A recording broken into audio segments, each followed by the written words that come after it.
Hello. Welcome back to Mik'd Up. Today is Tuesday, July 15th. You will not be listening to this or watching this until Wednesday, July 16th. We are pre-recording this show, so there will not be any All-Star Game talk about the results of the game. If we could do that, we'd be really rich because we'd be able to predict the future, and our studio would be a lot nicer. Lloyd would have some help. We'd have some more producers, and we would look a lot different. But you're not going to get that. The internet would work? Yeah, the internet would work. Would not go out. We apologize for yesterday. We had a great conversation going with Josh Jordan. We got a lot of information out of him. There was a lot of information to be had. He will be back on the show. Hopefully get him in studio. He texted me after he thoroughly enjoyed the conversation. He's been wanting to come on the show, which is a good sign for us. That means we're doing some good things. Actually, heard today that there's somebody from Colorado watching our show that is from Louisiana, lives in Colorado. Huge fan of Indigo, right? They saw the Indigo seltzers on our shelf there, and reached out to our guys here at Indigo Papers and said, "Hey man, I saw your stuff on the Mik'd Up. Love that." And so we're making some moves, slowly but surely, making some headway around the country, not just here in Louisiana. But we wanted to have a show for you today. Jay Mitch is going to be traveling tomorrow. We are playing in the Makeup Pro-Am for the Zurich Classic on Thursday, which seems like there's a potential that could get delayed again or postponed again because the rain or the weather is not going to cooperate. But maybe it will. We'll see. We still got a day to see what happens. But we got a lot to talk about. It's going to be a quick show today. Hope your week's going great. We got a lot. We're going to look. The Home Run Derby happened last night. We're going to talk about that. Talk about how the structure of the Home Run Derby needs to be altered. A lot going on, kind of complicated. Don't love that. Talk about what to expect in the All-Star Game. It's the All-Star Game, so you're not going to see guys for an extended period of time. You're going to see a pitcher each throw one inning probably and move on. Paul Skeens gets his second career start in the All-Star Game. Obviously much deserved. So we're going to talk about that. We've got LSU baseball, got a couple more transfer portal guys to commit or sign with LSU. I believe that there will be some more on the horizon, so keep your ears out, eyes open for the little tiger emoji on Twitter from Coach Jay Johnson, because I think there should be some other things happening here relatively soon. Some big moves, I think. You also have some former players making some decisions and going to some other colleges. You also have current players that have decided to come back. LSU is going to return all three of their outfielders, which is a huge thing. This is the most returners Jay's had, I think, since the 23 season. Since the 23 season, you have your entire outfield coming back. You have a bunch of young guys that got opportunity to play this year. You have a bunch of going to be juniors that have played for 2 years.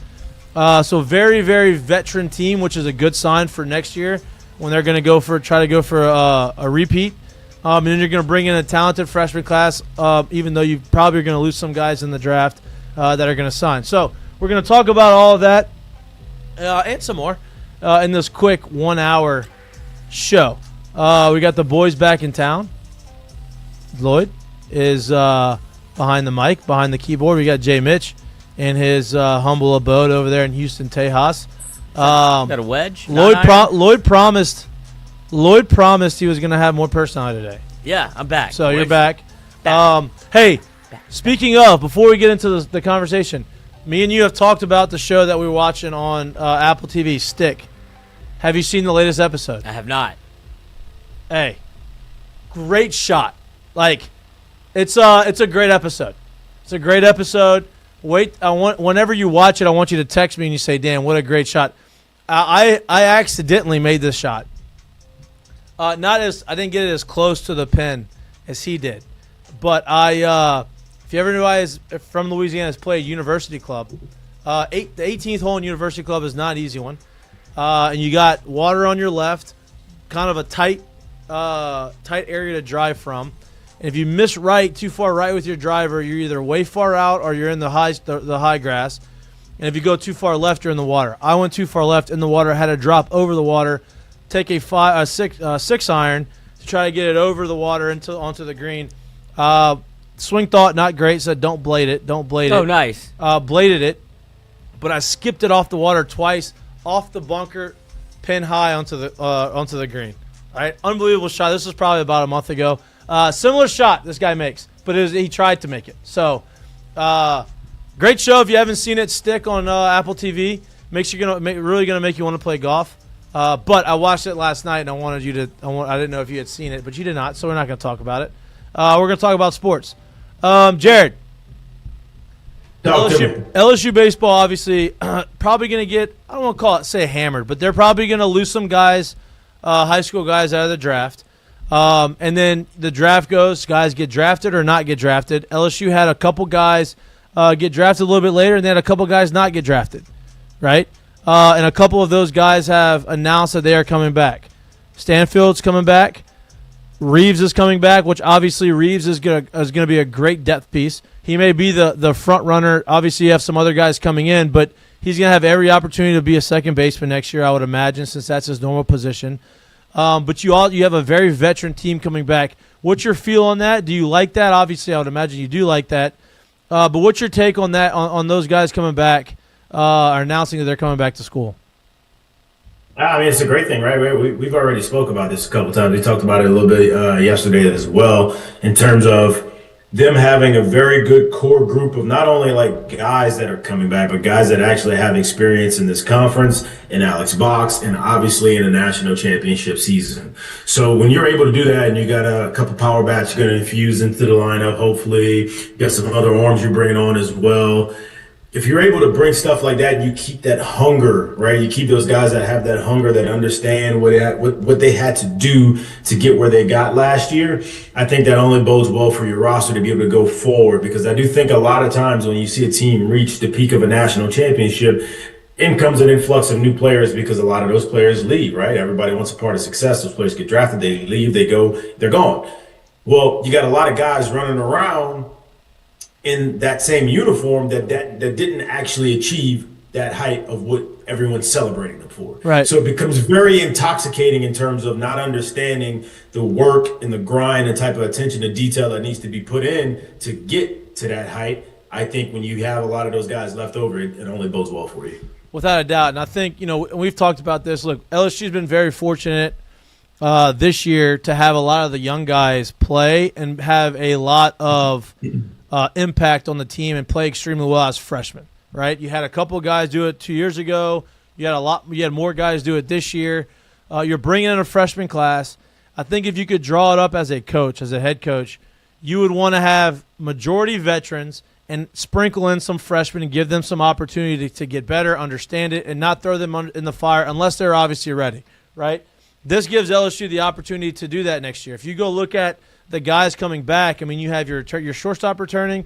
You have your freshman catcher who got some valuable experience coming back. You have a pitching rotation that, as it stands today, all had valuable innings last year. You have your entire outfield coming back. You have Reeves coming back, who's experienced, who could potentially fill in there at the second base spot. You just got the biggest dumper coming back in the transfer portal, and Yorkie, is that his name, from Grand Canyon University? Big MFer. And this dude, I think he's listed at 6'2", 295. Yep. Has some juice. Very, very good as plate discipline-wise, more walks than strikeouts. So you get this guy come over here, transfer in. You have a seventh-year senior coming in from a Division II school. He's a pitcher, touches 95. So you got a little bit more experience on that mound that way. But you have a lot of guys that have valuable experience in college baseball, and then you mix in the freshman class that will end up on campus, and you allow them to kind of ease their way into it. And if they end up being better than the current guy, Jay has not been shy about playing them over a veteran transfer or a veteran guy, because he's going to play the best available guy. But having that, I think, is the better mix than having all these freshmen come in and say you have to play and you got to figure it out early. Listen here, let me tell you something. I'm going to just tell you this. Tell me something. Learn me something. There's the biggest dumper. Look at him. Boom. Zach, what is it, Zach York or Zach Yorkie? We don't know if it's Either way, I'm Yorkie or sorry if Yorkie, I pronounced it wrong. He is going to turn into a fan favorite before we get out of the month of February. Calling it right now. Calling it right now. Guys, remember Vogelbach? Yeah, and with Listen, that's what it reminds me of.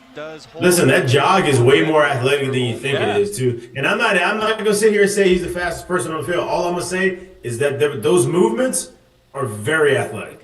I don't care what the frame looks like. Those movements are very athletic, and I'm telling you right now, before we leave the month of February next year, he is going to be a fan favorite. Well, and look, it seems like he's gonna, it seems like he's gonna slot in as the DH, right? Like, hey, you're gonna be in the DH. You're gonna be a big power bat. That obviously leaves the first base spot open. You have some transfers that came in that have been very successful. You have John Pearson, which I would imagine John's gonna get some serious opportunity to get in the lineup because his bat is really good and is going to continue to impress. Like I said, I'd keep an eye out for some guys that some additional transfer guys that I think may make their decision here soon. That may be some impact guys, but in my opinion, with the roster configuration and the guys you have coming back, I think that's a huge boost to LSU, especially coming off a national championship, because now not only do you have the veteran experience, you have the guys that have experienced a national championship, and they're going to be able to go and help these young guys understand. He's a switch hitter. This is Pearson. Oh, it's John Pearson. He hit a homer.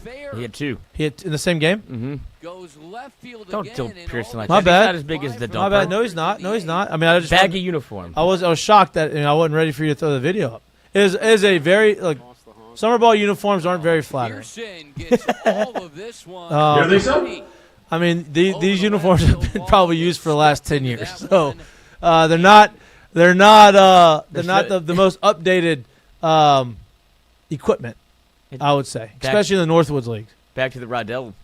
Yeah. But obviously, his swing's going to play and he's going to get some opportunity. But I don't think you can discredit the national championship experience, especially with some young guys, so they can kind of understand what it takes to win it and kind of seamlessly fit in. So I think that's all good stuff. That's a great thing, actually. I wish I could tell you who I think's going to commit, but I cannot. I just would keep an eye out because I would imagine that they're not done. And look, we don't know what freshmen are going to sign and which ones aren't.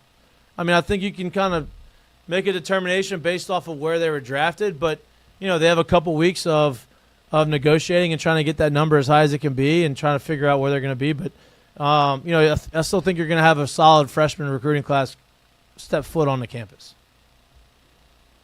I agree. We'll see. Yeah. It kind of plays out. You never know how this thing kind of plays out at this point of the year in terms of from now till, that actual deadline and when they have to sign. So I've seen crazy things happen.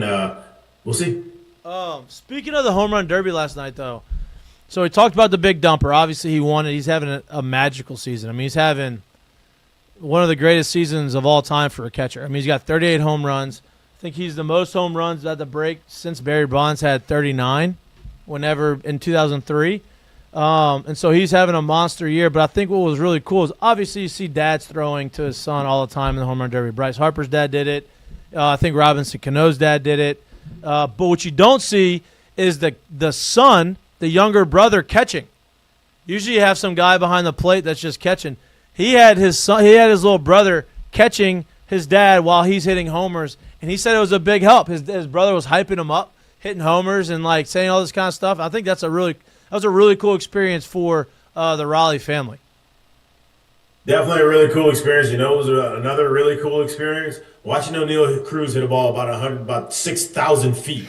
That was also really cool as well. But yeah, I mean, Cal Raleigh's he's on an absolute heater right now. He had an incredible first half of the season. If you remember, he ended last year really strong as well too. So incredible first half of the season. The latest trend has been a lot of these guys that are having really good seasons are reluctant to go do the home run derby as well because it's taxing, it's tiring, there's a lot going on.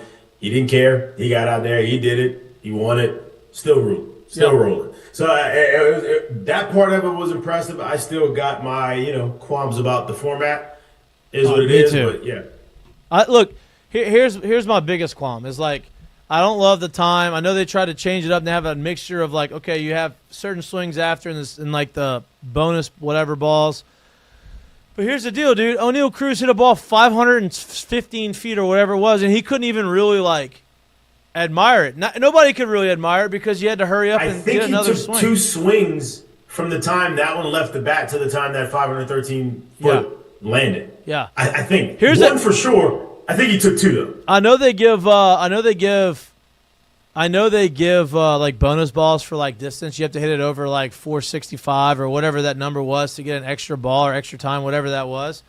I think it'd be cool if they're going to keep this time thing, which I don't think they should.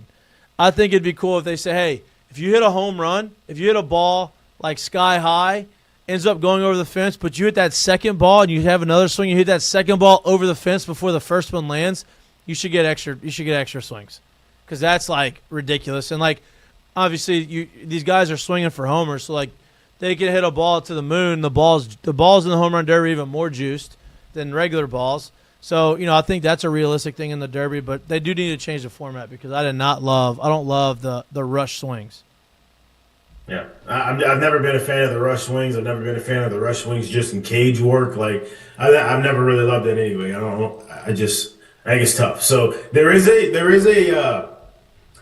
a sense of rhythm that obviously needs to be created. I just don't love the rush swings, and I think that there's more allure and there's more built up in watching a ball go 470 feet, 513 feet than there is just seeing 2 homers back to back. That's just me. Correct. Completely. Go ahead. What is like the longest run time of a home run derby? That's the reason they changed it, right? Because it took too long. Is it? Yeah, well, it took too long, but I think somewhere I'm not exactly sure, but somewhere after doing the 10 outs thing, I think guys started to take a ton of pitches. I think, and then that was what caused the 10 outs to be too long. I think that's how it went. So maybe you say, okay, 10 outs, but you only get a certain amount of takes. I don't know how you fix that, but, some of those things. But it was entertaining, obviously good for him, for Cal Raleigh to continue that magical season. All-Star game is going to be tonight on Tuesday. You're going to see 2 of the best pitchers in the baseball, and, and Tariq Skubal and Paul Skeens obviously get the start. Both are probably only going to throw 1 inning. But it's going to be, all-star game out of all the major sports. The baseball all-star game, I think, is the best one as far as, like, actual game. The NFL doesn't even have one anymore. NBA is trash. And so this one's kind of the most competitive game, I guess, out of all the major sports. So it'll be interesting to see. I don't have a dog in the fight. It's just, you want to see cool things happen and all that kind of stuff. Interesting tidbit on Cal. Also, Cal, the big dumper, Cal went to Riley, Florida State. Hit a walk-off home run against LSU in 2017. I did not know that. And I did go to Florida State, though. Yep. So that was, I think that was what their managers last year. Remember when it was all about? I thought that was that 17? No. Because I think that was like 20. Was that 21? Yeah, I think that was 21. That's what it was. Yeah. I think that was 21. They took LSU twice. Yeah. They beat LSU twice, and they got to Omaha that year. In his last year as a manager, which just seems like it's par for the course. He got to Omaha a lot, never won it. So it's nice to get there and don't win it for him. I'm sure. Who's the Arkansas head coach? Van Horn. I'm sure he sees that, and it just becomes the boogeyman more and more. It's like it can happen. Yeah, Arkansas had the most guys drafted in the SEC this year. Don't tell that to Tennessee. Yeah, well, Tennessee had the most in the first 3 rounds, but Arkansas had the most overall. Speaking of college baseball, we talked about transfer guys coming in. We need to talk about the transfer guys going out. Fan favorite guy that we have a lot of respect for, that we really liked, and Ashton Larson. It was very unfortunate that he wasn't able to get going early, and then obviously the other guys in the outfield performed really well, and they had the bulk of the playing time. Had some big moments throughout the course of the year. He transfers to University of Texas, and I know a lot of people are going to be upset about that. Makes a lot of sense. Nolan Kane is the associate head coach there, recruiting coordinator. He was the one who recruited Ashton Larson to LSU. Makes a lot of sense that he would go there. Ashton Larson also has made the All-Star team in the Cape Cod League, so he's having a great summer. And he is now a Texas Longhorn, and so we will see him next year on the opposite end of the field. Best of luck to him, obviously. Sucks to see him go, but not everybody can play, and I don't fault him for leaving because – look, at the end of the day, he's going to have the same 3 outfielders that had come back this year, or that were there this year come back next year, and so he probably is going to be in a similar situation. Yeah, and Texas lost a pair of lefty outfield bats. Yep. So good fit. Good fit. Can't blame him. He did everything you'd want for Right. a guy from LSU, and his limited came on strong as a freshman, looked poised for a huge breakout sophomore year. Starts off slow, has the big swing for a homer, then immediately gets hurt the next game trying to leg a single out into a double, and he just never felt like he could get consistent playing time. And if you're him, you're going into your third year, money year. Go find a place where you can. And we all said this whenever he hit the portal, like he's good enough to play on an SEC team. Like it wasn't a lack of talent; it just felt like a lack of fit, Right. because of the talent that LSU had in the outfield. And now, obviously, you lose one outfielder, but you gain another one back, and it becomes the same situation he was just in. So for him to go take, opportunities at University of Texas, like that's on him because he's good enough to play there, and he'll play. 100%. He's going to play. There's opportunity for him to play there. I don't think people make that decision going, "Oh, I was at LSU, I can't go to Texas." Right. No, you go. Where's the best place I can go with the opportunity to play? And like Texas you said, Nolan Gain. Right. And look, he's a good player. He can swing it, and like he's, I wouldn't be shocked if he has a monster year. I want to. Oh, so SEC media days are still going on. Obviously, LSU, the staff and everybody there is gone. Did you see what happened today In what capacity? with Sarkisian? The quote that he said, or what? No, well, that too. But so Sarkisian goes up and gives his State of the Union address about the state of their program, the whole stuff. And as he's walking off, whoever's doing the music and PA had a fumble and played the Texas A&M fight song as the University of Texas head coach Steve Sarkisian is walking off of the stage. And not great. Not a great look. Could have picked any other team probably in the SEC to use that. See, but that's where you think that was intentional? Yes. And Wow. Sark didn't even notice. So shows you how much Texas A&M matters to Texas. Yeah. Whenever they think this is a big troll job. Texas got a huge commitment today. Number one linebacker in the country from Georgia committed to Texas on the Pat McAfee show. Oh, I saw that. Yeah, on the Pat McAfee show. Now, I will say this, though, about that song thing. Is there any chance, any possibility, whoever is running the music and the sound for that situation has a list of teams and then has a list of fight songs?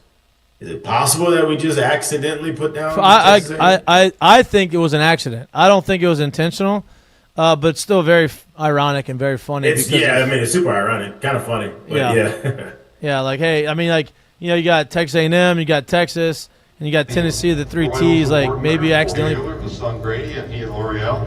Welcome. They do a weird intro when they talk about his family. Like, everybody does this. 2025, the head coach at the University of Texas, Steve Sarkisian.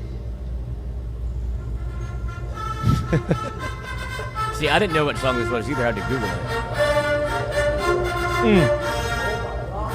So you hear that? crowd? Oh, my God.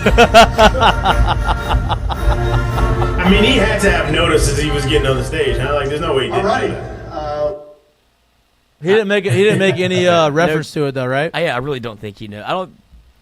It's probably going to hurt some feelings. I don't think coaches care nearly as much as the fans do. They don't. It's but it's still funny for us to is. talk about. He did have a couple of Interesting tidbits or interesting. I mean, I say interesting. I guess the way he phrased it. So he had a couple quotes. One, he talks about.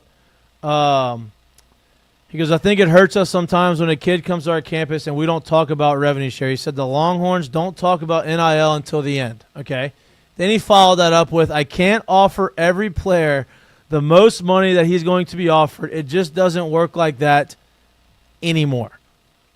So obviously, which we all know, they would say, hey, listen, we want you. We're going to offer you the most money. Now he says it doesn't work like that anymore with all this revenue sharing stuff going. I thought that was pretty funny, interesting, for him to just drop the anymore.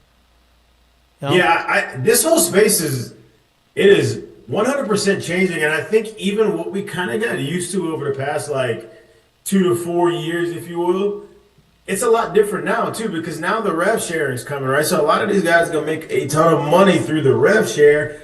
how are like donors and people going to recalibrate in terms of what they are willing to give, right? Because before they kind of had to give a lot. And look, I understand that giving culture, that donating culture was going to be one that was going to be hard to sustain, even at the top of the market, even at the schools that actually have the deepest pockets. Because, hey, if I go to ask you for $1 million one year, is that supposed to be a recurring thing every year? Like that's hard to believe that a lot of people who get to that kind of wealth, who has the opportunity to give it away, is willing to do it at that rate when there is no immediate gain from it. So now that we're at the spot where there's rev sharing, I would imagine, I would think at some point there won't be as much NIL money that gets given out or gets kind of pushed out there, but like how much? That's the kind of weird thing. So I'm interested to see like what ends up coming to light and how this thing kind of ends up playing out, because truthfully, like what we saw in the last 2 to 4 years, it's going to be completely different now. Correct. And as that rev share, I would imagine is going to climb. That number is going to climb. It's going to go from 20.5 to whatever it ends up being. Will that also reduce how much NIL is going out? So it's a funny space right now. Yeah, no, it was. I mean, it's definitely like everybody obviously is feeling it and talking about it, kind of figuring out how they're gonna navigate that. But I thought that was a funny quote. Yeah, from him. Yeah, unfortunate for Colin Simmons and LSU, just the returning SEC Freshman of the Year. Yeah, Big defensive end from Duncanville. That was very much considering LSU. I mean, it was LSU. It was LSU, And then until it wasn't. The bag, hey, the most money. No, here. yeah, he was doing his commitment You just with can't do it Caden anymore. Durham. Yeah. Oh yeah, they said he was Yeah. crying. They said he was crying Uh-huh. because he didn't want to go there. Now, I mean, he's fine now, obviously. Just a bit. You know, but he's okay. He's doing just fine. SC Freshman of the Year and a boatload of money. He's doing just fine. Well, it's also interesting because of. Hey, a lot of NFL free agents signing some money today. By the way. But the House agreement Yep. has already been a little bit put on skates here because Russ Dellinger has a report that the CSC, which is the college Selection committee. something I like don't know. College Sports Commission, they just formed this. Uh-huh. And that's the group that whenever an NIL deal that's an NIL deal, not from the revenue share, it has to go through the College Sports Commission to see how much money they're being given. Are they actually doing that amount of work for said Money. job? So if Gordon McKernan wants to pay Caden Durham $2 million, he's like, well, what is he doing for the $2 million? It has to be equivocal to the work that's being done. Now they're already being countersued to say, how can you put a determinant on what it's worth to me? Correct. And this is Of course. exactly what I thought was going Of course, to happen. of course, that's what's happening. Because it's the same argument, just with a different code on, and it's going to lose again because it's antitrust once more. Yeah, So there's literally zero way you're going to be able to police that like that. No. And I honestly think it's probably going to take, as weird as this is, it's probably going to take some collusion where people just like, nah, you're just not going to get that. Yeah, it's going to take And when I say people, I mean like the big colleges and actual, like that group of people is going to have to come together and say, hey, we're not giving this amount for this. Yep, it's going to be exactly what happened at Tennessee. Oh, you want more money? We're not giving it to you. Go ahead and transfer. Like, But as a group, like around no, the right, country. right, 100%. It can't just be one school. It's got to be, but like that was a start of it, and you've got other schools have to follow suit, which is very hard to do whenever you're trying to win national championships and trying to get the best collection of talent there. And it's like, all right, who's going to be the one to say, no, we're not doing that, and just continue to skew the numbers, and then everyone else suffers, and then everybody else follows suit, and then it just doesn't go anywhere. So Nico got as close as we've seen. Right. Tennessee, and then it was, oh, well, somebody will surely step up and pay for the 5-star. and it didn't happen. And it took a week, 2 weeks before UCLA eventually did Give him him less. Yeah, but it was not nearly Right. commensurate to what he was asking for. Correct. So it was close, but one day there will be a blackball to at least scare them from being like, I'm going to play for a year as a freshman. And I mean, obviously the story of him coming out that he was like already thinking about this during the college football playoff game, where it's like, Whether that's true or not. right? But the fact that and now with everything sports and gambling, it wouldn't surprise me at all if that's a conversation that was actually had. Yeah. Like, I don't have to play if I don't want to, if I can't get a deal. And now, tell me if I'm right, if I'm wrong about this, let me know. But you see that LA's quarterback did also transfer to Tennessee, correct? Yes, they flip-flopped. I wonder if that was basically like a back channel trade. Like, hey, we'll take him. All right, well, y'all got to give us something because we need this, blah, blah, blah, blah, blah. And I wonder if that's how it happened. Well, tell you what, if that happened, that's a whole nother problem that college football is about to have. That ain't good. If we're now talking about trading people and shit. I'm just saying, like, think about it in the sense of, here's we have a quarterback that we've paid money for, blah, blah, blah, blah, blah. However it goes, and now he knows he's not going to start, so he wants to leave. But we also don't want to pay your quarterback X amount of dollars. Like, I just wonder, because he didn't have to go to Tennessee. Correct. I don't know. And maybe that was like, hey, because it happened so late, I guess, in the process. Maybe that was like best available. I don't know. Maybe. Yeah. But if they did have some back channel trade talks, that's another issue. Another issue. He came from, so Joey Aguilar came to UCLA from Appalachian State, so he'd already been in the portal, gets back in the portal after Nico goes to UCLA, then he goes from UCLA to Tennessee. And this is not the first time this has been brought up. It's the first time I've thought about it, but the move has been described. Somebody asked, so someone's talked about this before then. Yeah, it's been deemed a strategic maneuver. Strategic maneuver. That's a nice way to put it. Yeah, way to spin it. I was just trying to look up his numbers from last year and see what he did last year. Who, UCLA's guy? Yeah. I don't think he played.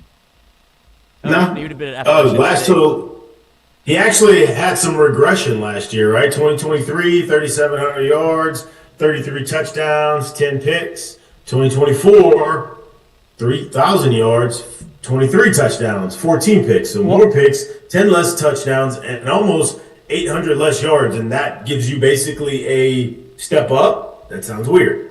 Well, I thought – so who was the guy – what was his name that transferred? Nico? No, the transfer to Tennessee. Joey Aguilar. From UCLA. I thought their starting quarterback was Ethan Garbers. It was. Joey Aguilar, those are App State numbers in 2023, App 2024. App State. Okay, got it. Yeah. So he never even played at UCLA. He was just there. No, but he had that kind of regression. That's what I'm saying. Right. Okay, I got it. I thought he had played, but yeah. Okay. That makes sense. So, no, he just transferred twice in the same year within 3 months. Yeah. Ethan Garber's not happy either. Unless he graduated. I think he graduated. He was done. I'm not very familiar with UCLA's roster. Should be. They took out LSU. They're supposed to be pretty good. They beat the Tigers. Not this year. No, I'm just saying another week one bugaboo. That wasn't supposed to be a hard game. That was not supposed to be a hard game. That was a gift. It was go play in the Rose Bowl. But that wasn't. Was Ethan Garbers a quarterback there for that game? I don't think so. I don't think it matters. You're right. They threw it to one player, their tight end. Yeah, go win the game, and he didn't. Almost completed behind the back pass though. LSU. How far of a cry it seems from those days, even though it's not really that far off. No doubt. Shifting gears a touch, and this is more about just a sports conversation. Have y'all watched The Quarterback yet? Season 2 yet? Mm-hmm. I have not yet. I need to lock into it. I have not. So, really good, obviously. Joey B in there, doing a bunch of stuff, and it's, at the end of it, they show, and we've talked about this on the show. I'm just bringing this up because it is All-Star Weekend, or All-Star Week. They show the NFL honors, and Joey B makes a comment. He's like, "This is basically the Oscars for football players, right? Like, these are the best awards. It's a big event. You go out there and you make this huge to-do about you celebrate the players." And he's like, "Obviously, I wish I was still playing in the playoffs, and not here, but." It's a big honor, and it's something that everybody has kind of bought into, and it's very well, documented, right, and covered.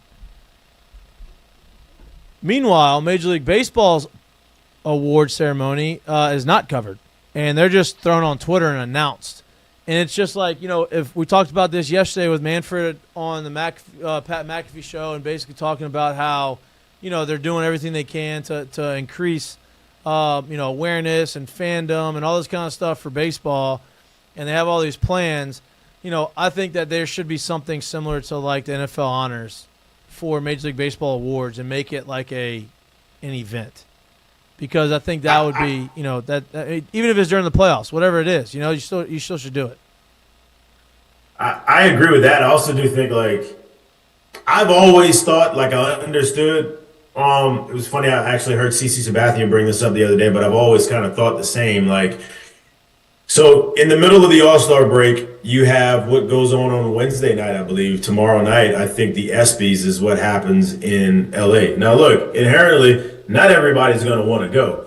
But even with the All-Star schedule of it, where I think you're back to resuming games on Thursday, realistically, unless you are in LA as a visiting team or play for that team, who's really flying? If you were an All-Star, and let's say you played a Sunday afternoon game, then you had to fly into where the All-Star destination is. You got to get up early on Monday to do the media stuff. Then you got to do the full day of the Derby, and then you got to play the game on Tuesday.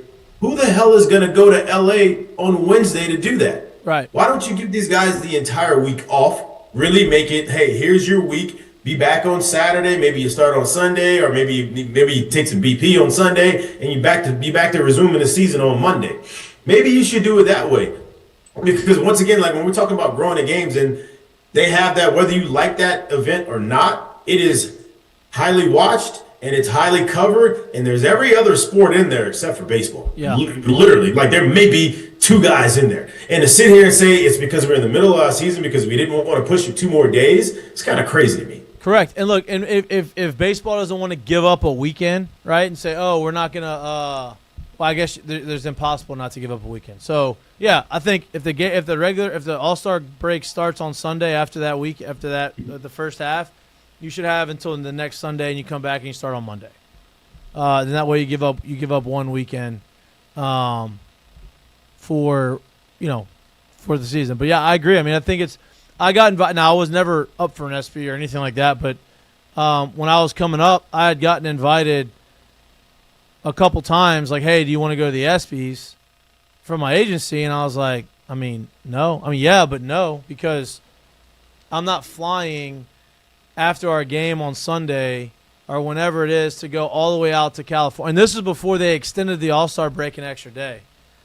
Yep. I'm not going to go all the way out there and go to the ESPYs, have a good time, because you ain't going to go there and not party. You're going to go out there and enjoy the festivities, and then go out there and then fly all the way back. I'm going to be more tired after the All-Star break than I was before the All-Star break.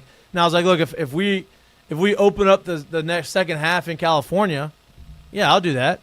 But, to your point, that would be something else that they would be able to change to make it a little bit more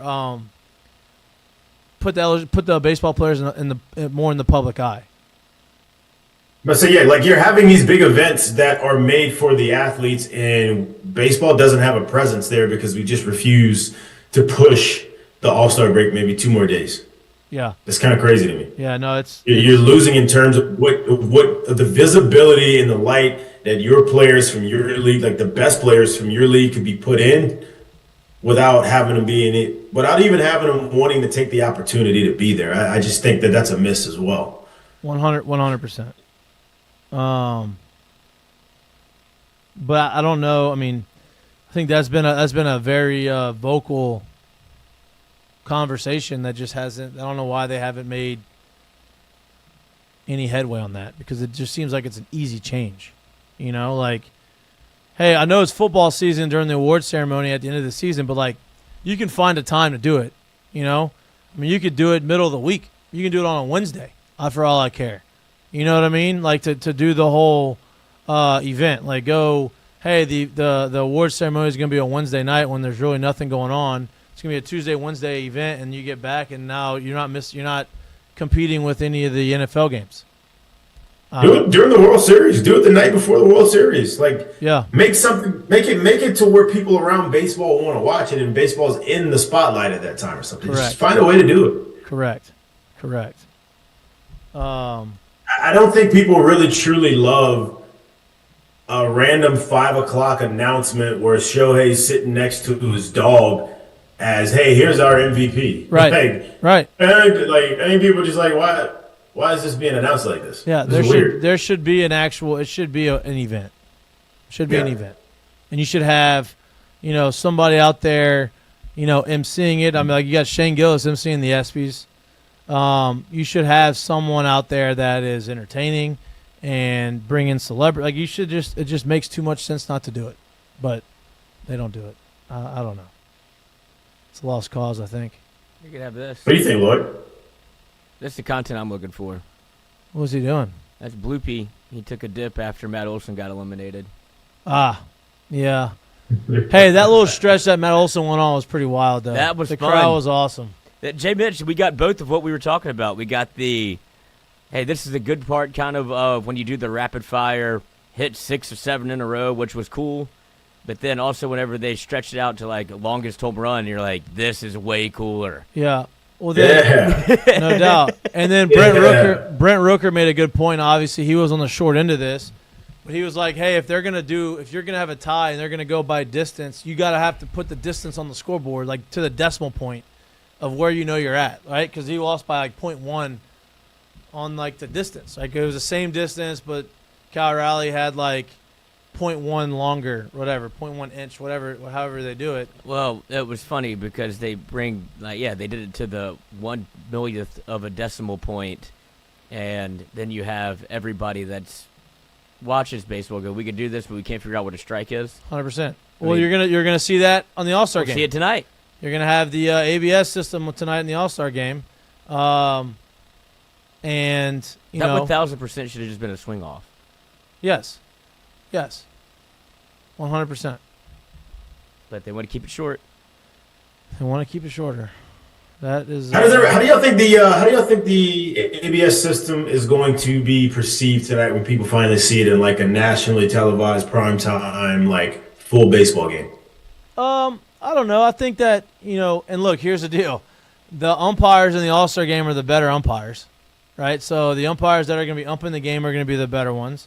They know that they're going to have the ABS system. They know that they're going to be on national TV, so you'd imagine they're going to be even more locked in than they would normally be. I don't know. It's going to be interesting. I think that the way they have it structured, as far as like if they're doing it the same way they did it in spring training where you have to challenge it, I'm on board with that. I'm not on board with, hey, every pitch is called a ball and a strike by the robot umpire. That's kind of where I'm at with that. I think – how many? What's the challenge system work like? That? How many do you get a game or a bat? That I don't know. Okay. I don't know, but I think there should. Answer to that either. I think they should have a limit to that. Like if it's something that's going to be in baseball from here on out, I think that they should have a limit, like a coach's challenge in football. Like you have, 3 challenges throughout the game, and if you get them right, if you lose it, you move. If you get it right, you get an extra one. The 2025 MLB All-Star Game will feature the automated ball strike challenge system (ABS), where each team gets 2 challenges to contest balls and strikes. If you get your challenge correct, keep it. You keep it. Yep, perfect. Challenges can only be initiated by the pitcher, catcher, or batter. I like that. You only get 2 challenges? Mm-hmm. Yeah. But if you win it, you keep it. Yeah, if you win it, you keep it. So you theoretically can have as many as you want if you don't miss. And the only thing that we've seen bad about this is umpires still finding a way to initiate themselves into the baseball game. Because if you I would say because that still doesn't make any sense. Like, what if you like? I don't care how bad you miss, but what if you miss 2? And I don't know. That's just weird. Well, no. What has already happened a little bit? Was it in minor league baseball that they did some of that? Not minor league, but in spring training. Spring training, where an umpire saw that they had used their second challenge, missed it, and then he intentionally it was a ball out. He screwed him. He called it a strike because he was upset that he challenged it and didn't get it right. Well, and if you remember, whenever they really started bringing in the challenges into the NFL, that happened too. Yeah. Right? And so it took some time for the umpires to realize, hey, this ain't going away. Or the referees, this isn't going away. So don't be a dick. or you're going to have repercussions and, whatever. But Major League Baseball has refused to punish umpires for poor performance. Yeah, they still get to dictate the game. Yeah, right. But, I mean, I'm for it. I think it'd be good. I think a bigger conversation is how can we not use replay and how can we not have a technology that extends the foul poles? So if it's a fair foul ball. Like, if you hit one over the foul pole and it's so high and you can't understand, how do we not extend? Like, how do you not have, like, some laser protection that goes up that says, okay, hey, if it's a homer. That's – I'll tell you what, I guess the same conversation as the first downs. Yeah, you ain't lying because you're basically kind of using that, if you will, in like tennis when you're determining out or in play. Yeah. I get it. It's already painted on the thing, but you could use the same technology and have a good idea of where the thing is. Yeah, like, hey, this ball goes over the foul pole. You can't see it. You can't tell. Because, it's hard. I get it. There's hard times to tell. Like when Jared's home run in minor league baseball, that was off of Anthony Ronaldo. That was a home run, but they called it a foul ball. Like, if you had the technology to show it, that said, okay, this is a fair foul. Like, you would have no argument there, and I think everybody would be happy with that. You can do the same thing for field goals too. They haven't done that. Same thing. Like it goes straight up and extends forever, and it's like, well, if it extends forever, let's make a realistic determination of what forever looks like. Right. Because you're not going to build. I mean, I would love to see gigantic field goal posts, and I would love to see gigantic foul poles. So here's where that makes it different in football, though, because technically in football, that the ball can still hit it and go through. Yeah. Baseball's not the same. Like if it just hits it, it's fair. It's a homer, right? Exactly. So if doesn't matter where it falls, doesn't matter what side it goes to. If it hits it, it's fair. Exactly. This would have hit the foul pole, homer. Okay, this one left of the foul pole, foul ball. Like that. That's simple. That's simple. So it'll be interesting. I don't know how. I mean, I doubt that there's going to be a lot of controversy in the All-Star game with that, but it may be the biggest play of the game, and controversy with the ABS system. So here's what I'll go back to, and this is why I kind of asked about it, because if we're showing that we had, let's just say there's no controversy. Let's say it's used 7 different times and it was used correctly, and they kept them all. Whether they kept them all or not doesn't really matter. But if you're telling me we have that, right, and then now we're gonna let them call this, and then we're going to watch so many more pitches throughout the game either be borderline on or borderline off, and we're going to keep doing that. How much more are people still going to gripe about, well, why don't we just have it out there? Like, I find it hard to believe that you'll be able to keep that in the system like it is, because if you go through so many games, you're going to see so many pitches that are barely catching the zone or in the zone and doesn't get called, and then what if that screws the game up? Like, that's where I feel like people are still going to go. Yeah. Unless you're taking away the box to see the strike zone. Yeah, and look, I think that I don't mind the human error aspect of it. Like, I think that's part of the game, but I also think that the egregious calls need to go away. And so, I mean, look, there's always – nothing's going to be a perfect system, but let me paint this one to you, because I do think, I don't think that this is out of the realm of possibility and out of the realm of possibly happening a lot. Let's just say, for instance, you got a Max Scherzer who's been lights out his last 3 or 4 starts, right? And then now, let's say you come into the game and for whatever reason over the first, you know that he's throwing well and you don't want him to get in the rhythm, and for whatever reason over the first 3 innings, you choose to use those 2 and you're wrong. Right. So now for the next 6, it don't really make a shit, and he could keep missing barely and hitting gloves or whatever, and then those don't matter. Right. Like, I think that's a little. I don't know about that. Yeah, but that's also like the NFL, right? Like, it's a strategic thing. Like, if you make a challenge in the NFL in the 3rd minute of the game, you're wrong. Yeah, but you can't challenge. Yeah, but you can't challenge holding calls. No, you can't right. challenge like run-of-the-mill stuff like that. So that's what I'm saying. Like, there is a lot of flags that's not based on that kind of a judgment that you can't challenge. So if you're telling me I can challenge this, and then now we keep going, like I can't challenge DPIs or I can't challenge OPIs, like that's a weird thing right there. Yeah. When you very clearly have the technology for it, but then we can't challenge it anymore. Yeah, because it's all subjective. They tried it. They tried the pass interference thing, and they didn't do anything. That was not good. That was not good. I agree with you. I agree with you. You can't keep it there, but it's just that's what I'm wondering. Yeah, it's gonna be. It'll be interesting. I think it'll be in the game. I think it'll be in the Major League Baseball next year. I really do. That's Usually when they start doing something in the minor leagues and they do something in AAA, I mean in spring training, it's usually going to end up in the big leagues. So this is like their World Series before the World Series. They're on an absolute national stage tonight. There are going to be a lot of eyes on how the system works, and this will be the quote unquote test on if they're going to bring it in next year, which they are. Yeah. But like they need a good perception for it tonight for them to feel good about just ushering it in next year. Correct. I want to get to the Seggies because I'm looking at Lloyd's mistake of the day, and I do want to talk about this, and I want to give us the appropriate amount of time to be able to talk about this and not rush through it like we normally do. Unless, Lloyd, you have something else you want to talk about before we get to them. Oh, no, not at all. Jared, do you have anything else you want to talk about before we get to the mistake of the day? I have two mistakes today, both of which I think we can talk a little, expand upon a little bit. One is baseball related. Okay. And I think everybody has seen the news with them adding an all-star, right? Jacob Mizorowski. The Miz. And I don't know how you would feel about LSU this. signing. Yeah, it was. He was. Did not come to LSU. But Obviously. The new jersey came out, obviously, as all-star jersey. They forgot to add the all-star patch. And so he still has the sponsorship on it. Not only that, but if you scroll... Also do like the fact that they're using their team jerseys, aren't they? I thought they made that change back this year. No, they're all... No, never mind. And then they didn't give him an all-star nameplate either. Man, it doesn't seem like that's very hard to make. That's one of their two mistakes. Doesn't seem like it's hard to sew the All-Star Game patch on that. You already got the jersey made. Yeah. It just maybe not for him.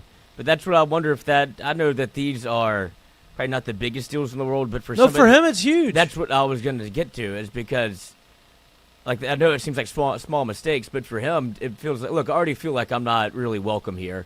And I know that maybe I shouldn't be here, but I am. Yeah. I would like to be treated as an all-star. I don't want my nameplate taped up there like I'm in the minors, and I don't want the patch just because I was put in after I played in 5 games. Correct. Like, if you're going to announce me as an all-star, make me a fucking all-star. Correct. And they came out and said that they offered like 12 or 13 other guys to go and replace the pitchers that decided not to play in the All-Star game, and they all declined. So, they'd say, oh, he shouldn't have made it. Yeah, I get that. But, like, I mean, he was way down the list, and then he ended up accepting, which I would have obviously accepted it if I was him too. But yeah, if he's gonna be there, he's gonna be there.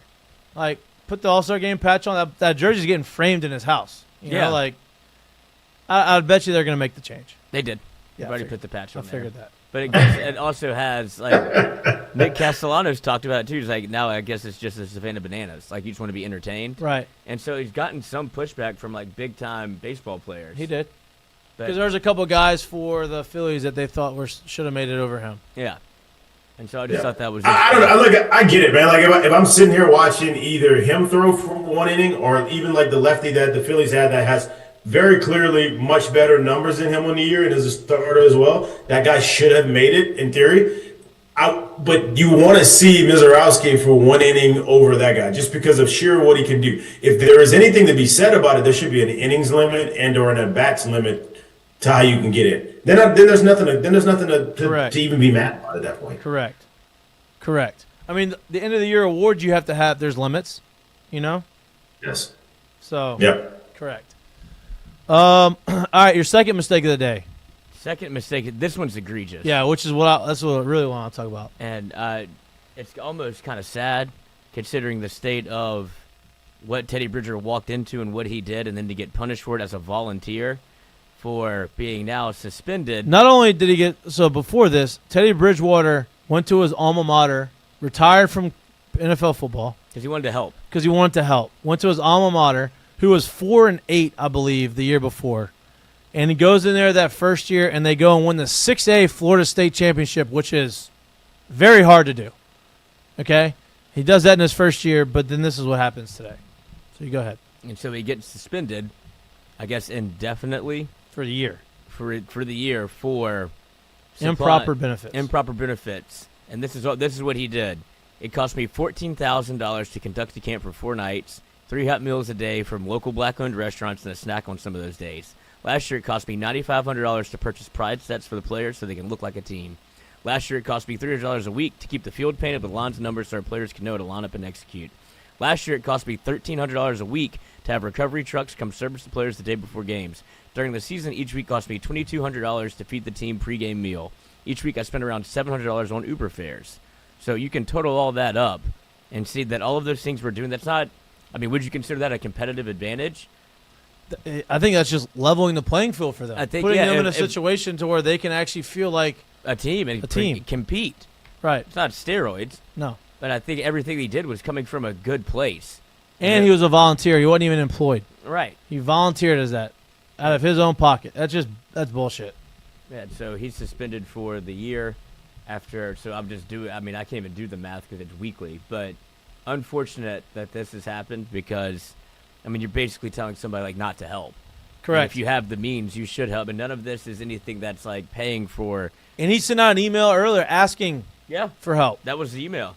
Like, this is what he paid for. He's asking for help. And it's like, nobody's doing it, so I did it. And that's why he got in trouble because he put that out in the email. So, yeah, mistake of the day by, I guess, high school football continues to whoever make did bonehead decisions, whether it's the LHSAA or whatever's going on in Florida. But, like, this seems like something. FHSAA. Yeah, FHSAA. But it's, like, only something that benefited the kids, and you're punishing people for doing the right thing. Correct. Not good. That's a great mistake of the day. Curtain call. Curtain call. Have you seen this? So, there's a little backstory. As Saints obviously get new white helmets, very cool. They could, the gold face mask was a choice, but now, after the helmets came out, you saw Cam Jordan, who was of the very much petitioning for the Saints to bring back the gold jerseys. Sean Payton hated them. He said, that's the loser era. We don't wear those. Like, we're changing it up. Whatever. Cam Jordan still loves them. Back in the loser era. They're back in the loser era. But he was still pushing for them, and they had players also that were stepping up and saying, like, bring them back. Obviously, fans love them. This is like the Aaron Brooks era. But the Saints dropped this little teaser on Twitter today. Oh.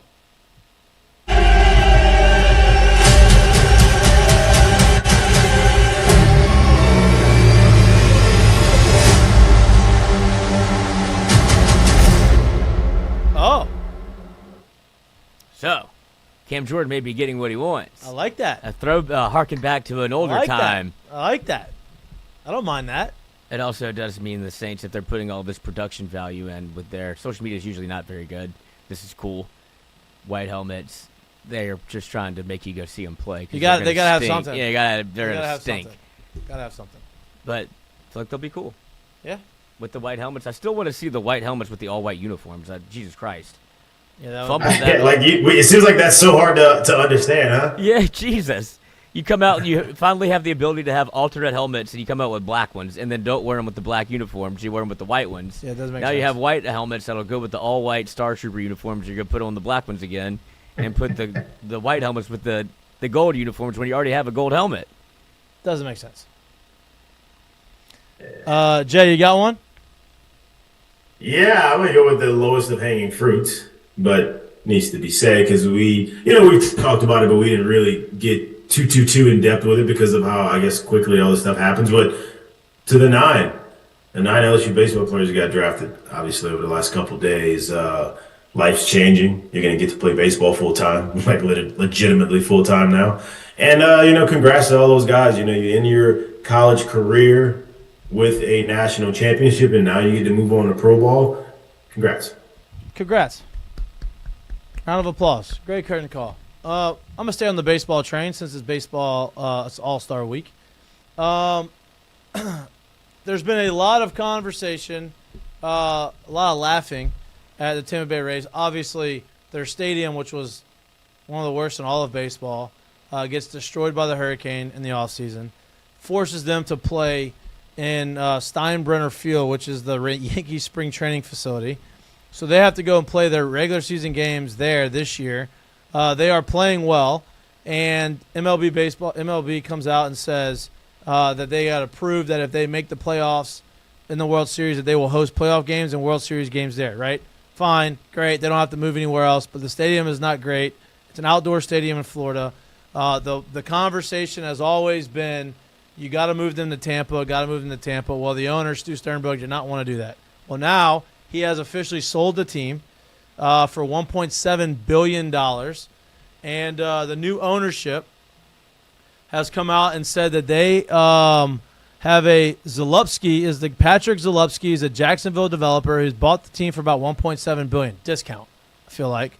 Has a strong preference to have the team play in Tampa rather than St. Pete, which I think is the greatest thing that could happen for Tampa Bay. So it feels like with the new ownership that they are going to be making progress on having a stadium in Tampa, which I think is much needed and should be exciting for all the Tampa Bay players and fans.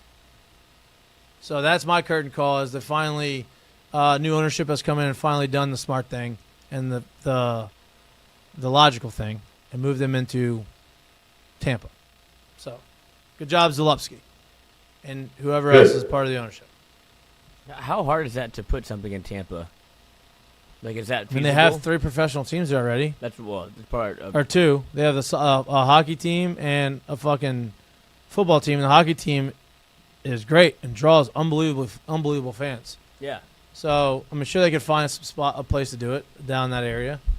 I think they have a spot. I think they had like some renditions and they had a location that they wanted to do or they talked about doing that they didn't do. So that'll be good. Our curtain calls brought to you by our newest sponsor. Oh. I didn't get to our newest sponsor yesterday because the internet crapped out. Alumni Hall.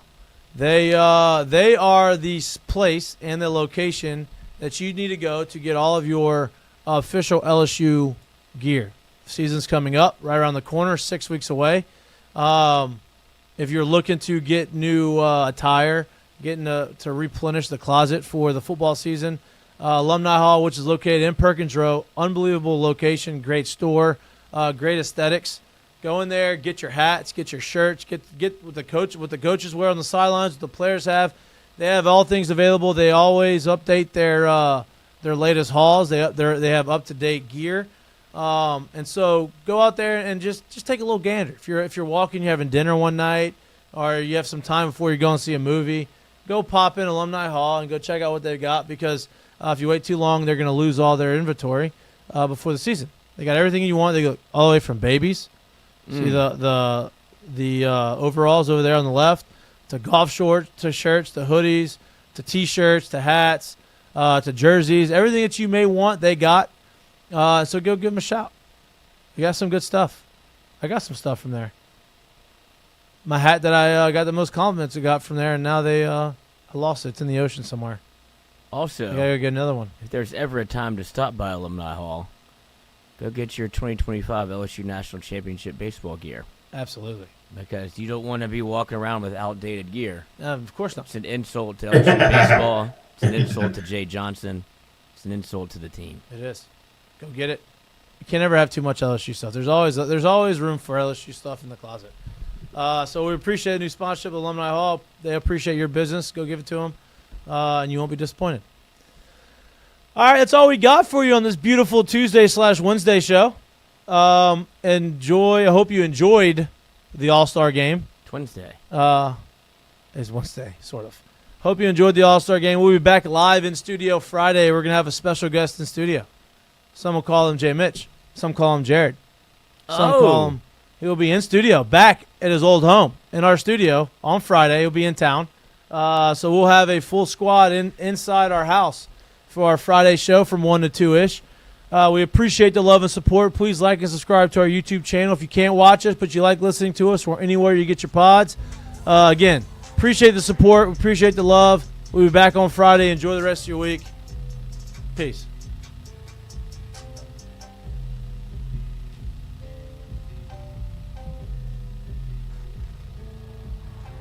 Oh! Nope, thumbs up.